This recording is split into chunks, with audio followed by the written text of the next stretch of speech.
শুভেচ্ছা। বাঙালিয়ানার সায়ানের সংবাদে স্বাগত। শুরুতেই শুনে নিচ্ছি সংবাদ শিরোনাম। আইএমএফ এর নতুন ফাঁস বাংলাদেশের গলায়। বছরে 8.44 বিলিয়ন ডলারের বেশি বিদেশি ঋণ নেওয়া যাবে না। পাকিস্তানে টিটিপি জঙ্গিদের মরদেহের মাঝে বাংলাদেশি শনাক্ত। তাবলিগের নামে আফগানিস্তান হয়ে পাকিস্তান যাচ্ছে বাংলাদেশি জঙ্গিরা। ফ্যাসিবাদে যুক্ত থাকার অভিযোগে 1 বছরে গ্রেপ্তার হয়েছেন 44,000 মানুষ। রাজনীতিবিদ ও অভিনেতা বিজয় থালাপতির সমাবেশে পদদলিত হয়ে 39 জন নিহত। অধ্যাপক ইউনুস বললেন, আর গ্যালারিতে বসে খেলা দেখা নয়, আমরা নিজেরাই খেলব। এবারে অন্যান্য সংবাদের সঙ্গে বিস্তারিত। বাংলাদেশের অর্থনীতির ওপর নতুন চাপ তৈরি করেছে আন্তর্জাতিক মুদ্রা তহবিল আইএমএফ। সংস্থাটি এবার প্রথমবারের মতো বৈদেশিক ঋণ গ্রহণের উপর সরাসরি সীমা নির্ধারণ করেছে। চলতি 2025-26 অর্থ বছরে বাংলাদেশ সর্বোচ্চ 8.44 বিলিয়ন ডলার ঋণ নিতে পারবে। এর বাইরে ঋণ নেওয়ার সুযোগ আর থাকবে না। এ সীমা আবার ভাগ করে নির্ধারণ করা হয়েছে। প্রথম 3 মাসে ঋণ নেওয়া যাবে 1.91 বিলিয়ন ডলার এবং প্রথমার্ধে সর্বোচ্চ 3.34 বিলিয়ন। অর্থাৎ ত্রৈমাসিক ভিত্তিতে আইএমএফ ঋণ ব্যবস্থা খুঁটিয়ে দেখবে। আইএমএফ 2023 সালে বাংলাদেশকে 4.7 বিলিয়ন ডলারের একটি প্রোগ্রাম অনুমোদন করেছিল। তখন বৈদেশিক ঋণের কোনো সীমা ছিল না। তবে চলতি বছরের জুনে যখন ওই প্রোগ্রামের চতুর্থ ও পঞ্চম কিস্তি একসঙ্গে ছাড়ের সিদ্ধান্ত নেয় সংস্থাটি, তখন মূল ঋণের অঙ্ক বাড়িয়ে 5.5 বিলিয়ন ডলার করা হয়। সেখানেই নতুন শর্ত হিসেবে আসে বিদেশি ঋণের সীমা। আইএমএফ এর সর্বশেষ ডেট সাস্টেইনেবিলিটি অ্যানালাইসিসে দেখা গেছে বাংলাদেশের ঋণ পরিস্থিতি আর কম ঝুঁকির পর্যায়ে নেই, বরং 2022-23 এবং 2023-24 দুই অর্থ বছর ধারাবাহিকভাবে দেশটিকে রাখা হয়েছে মধ্যম ঝুঁকির কাতারে। পাকিস্তানের খাইবার পাখতুনখোয়ার কারাক জেলার দারশাখিল এলাকায় শাহ সালিম থানার অভিযানে নিহতদের মধ্যে একজন যে বাংলাদেশি নাগরিক ছিলেন তা নিশ্চিত করেছে কর্তৃপক্ষ। ঘটনাস্থল থেকে তার জাতীয় পরিচয়পত্র, বাংলাদেশি টাকা ও ব্যক্তিগত সামগ্রী উদ্ধার করা হয়। এসব প্রমাণের ভিত্তিতে নিহতদের পরিচয় নিশ্চিত করা সম্ভব হয়েছে। 28 সেপ্টেম্বর রোববার সামা টিভি এ তথ্য জানায়। নিরাপত্তা সূত্রের দাবি, এর আগেও একই ধরনের অভিযানে একাধিক বাংলাদেশি নাগরিক প্রাণ হারিয়েছে। তারা মূলত ধর্মীয় দাওয়াত বা তাবলিগের কাজে আফগানিস্তান গিয়ে পরবর্তীকালে বিভিন্ন জঙ্গি গোষ্ঠীর সঙ্গে যুক্ত হয়েছিল। শনিবারের এই অভিযানে পাকিস্তানি সেনাবাহিনী নিষিদ্ধ সংগঠন তেহরিকি তালেবান পাকিস্তানের সঙ্গে যুক্ত 17 সন্ত্রাসীকে হত্যা করে।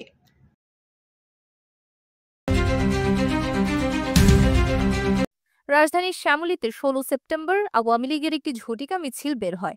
মিছিল থেকে কয়েকজনকে আটক করা হয়। পুলিশ বলছে, আওয়ামী লীগের নেতাকর্মীদের আরেক অংশ প্রস্তুতি নিয়েছিল। তারা ককটেল বিস্ফোরণ ঘটিয়ে আটক ব্যক্তিদের ছিনিয়ে নেওয়ার চেষ্টা করে। ঢাকায় আওয়ামী লীগের ঝটিকা মিছিল বাড়তে থাকার মধ্যেই আটক ব্যক্তিদের ছিনিয়ে নেওয়ার চেষ্টার ঘটনায় পুলিশের ওপর চাপ বাড়িয়েছে। সরকার ও পুলিশের উচ্চ পর্যায় থেকে মাঠ পর্যায়ের পুলিশ কর্মকর্তাদের ঝটিকা মিছিল ঠেকাতে তৎপর হওয়ার নির্দেশ দেওয়া হয়েছে। পুলিশ সদর দপ্তর গত কয়েক বছরের 5 আগস্টের পর থেকে এবছরের 3রা সেপ্টেম্বর পর্যন্ত সময়ে গ্রেপ্তার ও জামিনের তথ্য যাচাই করেছে। ফ্যাসিবাদের সঙ্গে জড়িত ব্যক্তিদের গ্রেপ্তার ও জামিন সংক্রান্ত তথ্য শিরোনামে পুলিশের একটি প্রতিবেদনে বলা হয়েছে। 13 মাসে এমন ব্যক্তিদের গ্রেপ্তারের সংখ্যা 44,472। এদের মধ্যে 32,371 জন জামিন পেয়েছেন, অর্থাৎ মোট প্রায় 73% আসামির জামিন হয়েছে।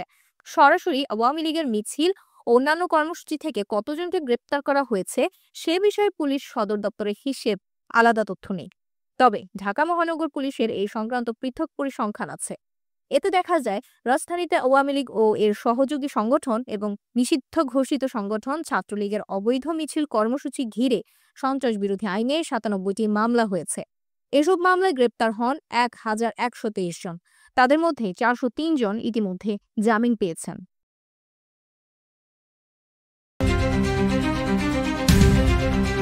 ভারতীয় তামিলনাড়ুতে তামিলাঘা ভেত্তরি কাঘাজাম টিভিকে দলের প্রধান ও রাজনীতিক বিজয় থালাপতির সমাবেশে পদদলনের এক ঘটনায় শিশুসহ অন্তত 39 জনের মৃত্যু এবং আরও 50 জনেরও বেশি আহত হয়েছেন। কর্মকর্তাদের বরাত দিয়ে বার্তা সংস্থা রয়টার্স জানায়, বিজয় নির্বাচনের জন্য রাজ্য জুড়ে ঘুরে ঘুরে প্রচারণা চালাচ্ছেন। তার মধ্যে শনিবার তামিলনাড়ুর কারুর জেলায় এই ঘটনাটি ঘটে। বিজয়ের কথা শুনতে প্রচুর মানুষ সমাবেশে হাজির হয়েছিলেন। এরই এক পর্যায়ে ভিড় নিয়ন্ত্রণহীন হয়ে পড়লে ঘটনাটি ঘটে। ভিড়ের চাপে অসহনীয় হয়ে উঠলে রাজনৈতিক দলটির কয়েকজন কর্মী ও শিশুসহ বহু মানুষ জ্ঞান হারিয়ে পড়ে যান। প্রত্যক্ষদর্শীরা প্রেস ট্রাস্ট অফ ইন্ডিয়াকে জানিয়েছেন, হঠাৎ মানুষের ভিড় বেড়ে যাওয়ার পর আতঙ্ক তৈরি হয়। চাপের কারণে অনেকেই তাদের পায়ের উপর দাঁড়িয়ে থাকতে পারছিলেন না। বিশাল সংখ্যক মানুষ আরও এগিয়ে যাওয়ার চেষ্টা করলে অসহনীয় চাপ তৈরি হয়। এতে বহু মানুষ জ্ঞান হারিয়ে পড়ে যান, আর তখন আতঙ্কিত লোকজন ছোটাছুটি শুরু করলে পদদলনের ঘটনাটি ঘটে।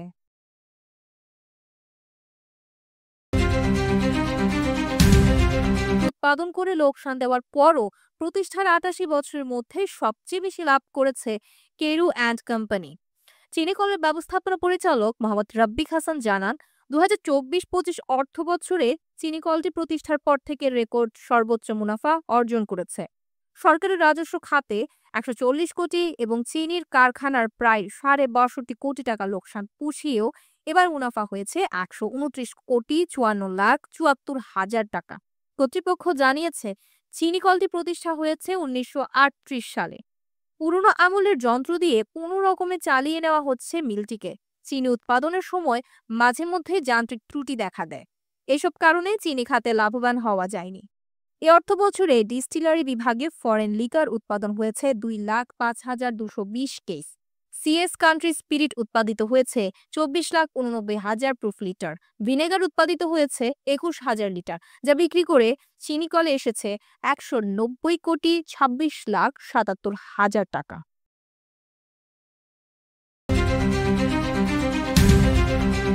বাংলাদেশি বংশোদ্ভূত লেবার পার্টির একজন রাজনীতিক নিজের মেয়র পদমর্যাদার অপব্যবহার করে বাংলাদেশ থেকে ৪১ জন আত্মীয় ও বন্ধুকে যুক্তরাজ্যে নেওয়ার চেষ্টা করেছেন বলে টেলিগ্রাফের এক খবরে বলা হয়েছে।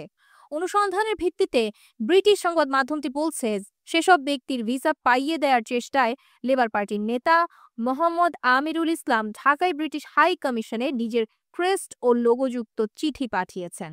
আসল ও জাল দুই ধরনের চিঠি পাঠিয়েছেন তিনি। ভিসার আবেদনগুলো যেন ইতিবাচকভাবে দেখা হয়, চিঠিতে সেই অর্জিও জানান উত্তর লন্ডনের এনফিল্ড কাউন্সিলের মেয়র আমিরুল। টেলিগ্রাফ বলছে, চিঠিগুলো তারা দেখেছে, যেখানে তিনি দূতাবাসের কর্মীদের অনুরোধ করেছিলেন যেন তার প্রিয় বন্ধু ও পরিবারের সদস্যদের জন্য ভিসা আবেদন প্রক্রিয়াটি নিশ্চিত করা হয়। উত্তর লন্ডনে এনফিল্ড কাউন্সিলের মেয়র হিসেবে নিজের শপথ অনুষ্ঠানে যেন এসব ব্যক্তি অংশগ্রহণ করতে পারেন, সে উদ্দেশ্যে এসব চিঠি লেখেন আমিরুল।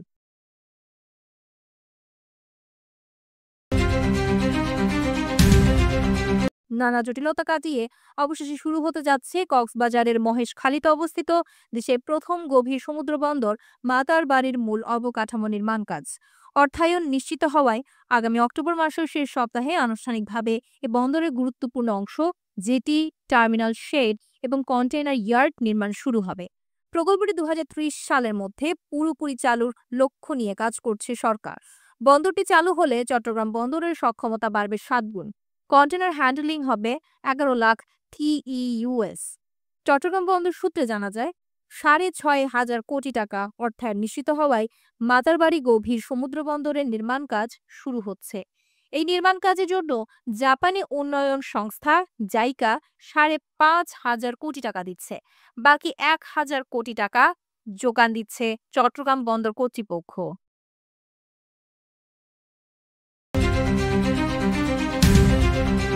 দেশ গঠনে প্রবাসীদের ভূমিকা রাখার আহ্বান জানিয়ে প্রধান উপদেষ্টা ডক্টর মোহাম্মদ ইউনূস বলেছেন, দূরে গ্যালারিতে দাঁড়িয়ে খেলা দেখব এমন হবে না। গ্যালারিতে বসে খেলা দেখার দিন শেষ। আমরা এখন নিজে খেলব। দেশ ও জাতি পুনর্গঠনে সবাইকে সহযোগিতা এবং সক্রিয় অবদান রাখতে হবে। নিউ ইয়র্কে স্থানীয় সময় শনিবার NRB connect day empowering global Bangladeshi শীর্ষক এক অনুষ্ঠানে এই আহ্বান জানান তিনি। প্রবাসী বাংলাদেশিরা বাংলাদেশের অবিচ্ছেদ্য অংশ উল্লেখ করে প্রধান উপদেষ্টা বলেন, জুলাইয়ের গণ অভ্যুত্থানের ফলে যে পরিবর্তনের স্বপ্ন আমরা দেখছি তা এগিয়ে নিতে প্রবাসী বাংলাদেশিরা তাদের নিজ নিজ সক্ষমতা অনুযায়ী গুরুত্বপূর্ণ ভূমিকা পালন করতে পারে। জাতিসংঘের এই সফরে রাজনৈতিক নেতারা যোগ দেওয়ায় তাদের প্রতি কৃতজ্ঞতা জানান প্রধান উপদেষ্টা। তিনি বলেন, উনারা এ সফরে যোগ দিতে সম্মত হয়েছে বলে আমাদের আস্থা অনেক বেড়ে গেল।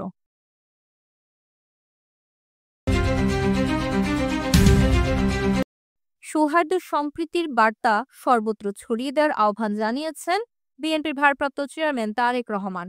আজ রবিবার ফেসবুকে দেওয়া এক ভিডিও বার্তায় হিন্দু সম্প্রদায়ের প্রতি তিনি এই আহ্বান জানান। তারেক রহমান বলেন, বাংলাদেশ সহ সারা বিশ্বের হিন্দু সম্প্রদায়ের অন্যতম প্রধান ধর্মীয় উৎসব শারদীয় দুর্গাপূজা রবিবার থেকে শুরু হচ্ছে। আমি শারদীয় দুর্গাপূজা উপলক্ষে দেশের হিন্দু সম্প্রদায়কে জানাই আন্তরিক শুভেচ্ছা। তিনি বলেন, দেশের বিভিন্ন ধর্মাবলম্বী মানুষ, প্রতিটি গোষ্ঠী, গোত্র, সম্প্রদায় ব্যাপক উৎসাহ উদ্দীপনার সঙ্গে যার যার ধর্ম পালন করবে। এটি বাংলাদেশের আবহমানকালের ধর্মীয় সামাজিক মূল্যবোধ ও সংস্কৃতির সৌন্দর্য। বিএনপি ভারপ্রাপ্ত চেয়ারম্যান বলেন, আমাদের রাষ্ট্র এবং সংবিধানে দল, মত, ধর্ম, বর্ণ নির্বিশেষে বিশ্বাসী, অবিশ্বাসী, সংশয়বাদী প্রতিটি মানুষের নিরাপত্তা বিধানের নিশ্চয়তা দেওয়া হয়েছে। প্রধান উপদেষ্টা মোহাম্মদ ইউনূসের কথায় প্রয়াত রাষ্ট্রপতি জিয়াউর রহমানের কণ্ঠ শোনার কথা বললেন বিএনপি মহাসচিব মির্জা ফখরুল ইসলাম আলমগীর। শনিবার নিউ ইয়র্কে NRB connect day empowering global Bangladeshi অনুষ্ঠানে ইউনূসের সামনেই তিনি এই মন্তব্য করেন। ফখরুল বলেন, গত পরশু ইউএস বাংলাদেশ একটা বিজনেস ফোরামের সভা হচ্ছিল। সেখানে আমাদের সম্মানিত, সকলের সম্মানিত, বিশ্বের সম্মানিত প্রফেসর ইউনূস যখন কথা বলছিলেন, আমার বারবার করে মনে হচ্ছিল যে আমি এদেশের স্বাধীনতার ঘোষক শহীদ প্রেসিডেন্ট জিয়াউর রহমানের কথা শুনছি। তরুণদের উপর নিজের আস্থার কথা তুলে ধরে ৭৭ বছর বয়সী ফখরুল বলেন, আমি একটা কথা খুব স্পষ্ট করে দৃঢ়তার সঙ্গে বলতে চাই যে আমরা যারা বয়োজ্যেষ্ঠ আছি, আমরা অনেকগুলো লড়াই লড়েছি। আমরা স্বাধীনতার যুদ্ধ করেছি, পরবর্তীকালে গণতন্ত্রের জন্য সংগ্রাম করেছি, লড়াই লড়েছি।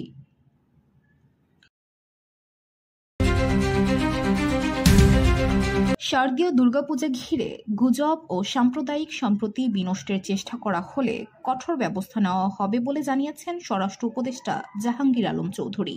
২৮ সেপ্টেম্বর রোববার স্বরাষ্ট্র মন্ত্রণালয়ের সভাকক্ষে আইনশৃঙ্খলা সংক্রান্ত কোর কমিটির সভা শেষে সাংবাদিকদের এ কথা বলেন স্বরাষ্ট্র উপদেষ্টা। জাহাঙ্গীর আলম চৌধুরী বলেন, পূজা ঘিরে গুজব ও সাম্প্রদায়িক সম্প্রীতি বিনষ্টের চেষ্টা করলে কঠোর ব্যবস্থা নেওয়া হবে। প্রতিবেশী দেশ ও ফ্যাসিস্টের দোসররা নানাভাবে অপপ্রচার ও গুজব সৃষ্টির চেষ্টা করবে, তবে সার্বিকভাবে পূজা ভালো হবে, এখন পর্যন্ত কোনো শঙ্কা নেই।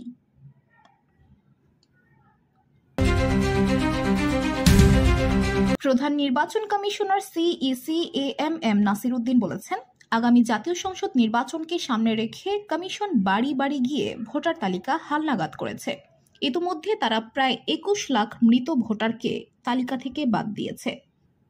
২৮ সেপ্টেম্বর রোববার রাজধানীর আগারগাঁওয়ের নির্বাচন কমিশন ভবনে নির্বাচন কমিশন সচিবালয়ের সম্মেলন কক্ষে এক সংলাপে তিনি এ তথ্য জানান। নাসির উদ্দিন বলেন, আসন্ন নির্বাচনকে সামনে রেখে আমরা অনেক কাজ ইতিমধ্যে সম্পন্ন করতে পেরেছি। সবচেয়ে বড় কাজ যেটা করতে পেরেছি সেটা হচ্ছে বাড়ি বাড়ি গিয়ে ভোটার তালিকা হালনাগাদ করা। এটা একটা বিশাল কাজ। আমরা প্রায় ২১ লাখ মৃত ভোটার কর্তন করতে পেরেছি। নির্বাচন কমিশন ৯টি আইন সংশোধন করেছে উল্লেখ করে এএমএম নাসির উদ্দিন বলেন, মোটামুটি নির্বাচন অনুষ্ঠানটা সুষ্ঠুভাবে সম্পন্ন করার জন্য যা যা করা দরকার, এক্ষেত্রে আমরা অনেক এগিয়ে গিয়েছি।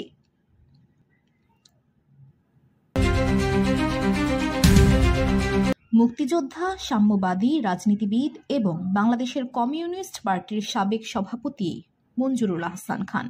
মঞ্জুরুল আহসান খান রাজপথের আন্দোলনে দীর্ঘদিনের পরীক্ষিত সৈনিক।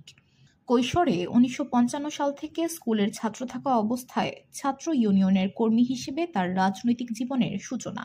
৭১-এর মুক্তিযুদ্ধে সংগঠকের দায়িত্ব পালন করেছেন। ন্যাপ, কমিউনিস্ট পার্টি, ছাত্র ইউনিয়নের সমন্বয়ে গঠিত যৌথ বাহিনীর বা বিশেষ গেরিলা বাহিনীর ৪ শতাধিক মুক্তিযোদ্ধার একটি অংশের দুর্ধর্ষ কমান্ডার হিসেবে যুদ্ধ করেছেন। অকুতোভয় এই যোদ্ধা ছাত্রজীবন থেকেই শ্রমজীবী, মেহনতি মানুষের ভাগ্য বদলের রাজনীতির সঙ্গে সম্পৃক্ত। দীর্ঘদিন সভাপতি হিসেবে নেতৃত্ব দিয়েছেন বাংলাদেশের কমিউনিস্ট পার্টির সিপিবি-এর। সড়ক পরিবহন সেক্টরের সর্বোচ্চ শ্রমিক নেতাও ছিলেন দীর্ঘদিন।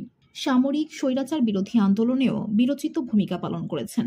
এজন্য দীর্ঘ কারাবাসও করতে হয়েছে মঞ্জুরুল আহসান খানকে। 1947 সালের 28 সেপ্টেম্বর জন্মগ্রহণ করেন এই রাজনীতিবিদ। দরিদ্র শ্রমিকের জন্য সারা জীবন রাজনীতি করা এই রাজনীতিবিদের প্রতি বাঙালিয়ানা প্রণতি জানায়।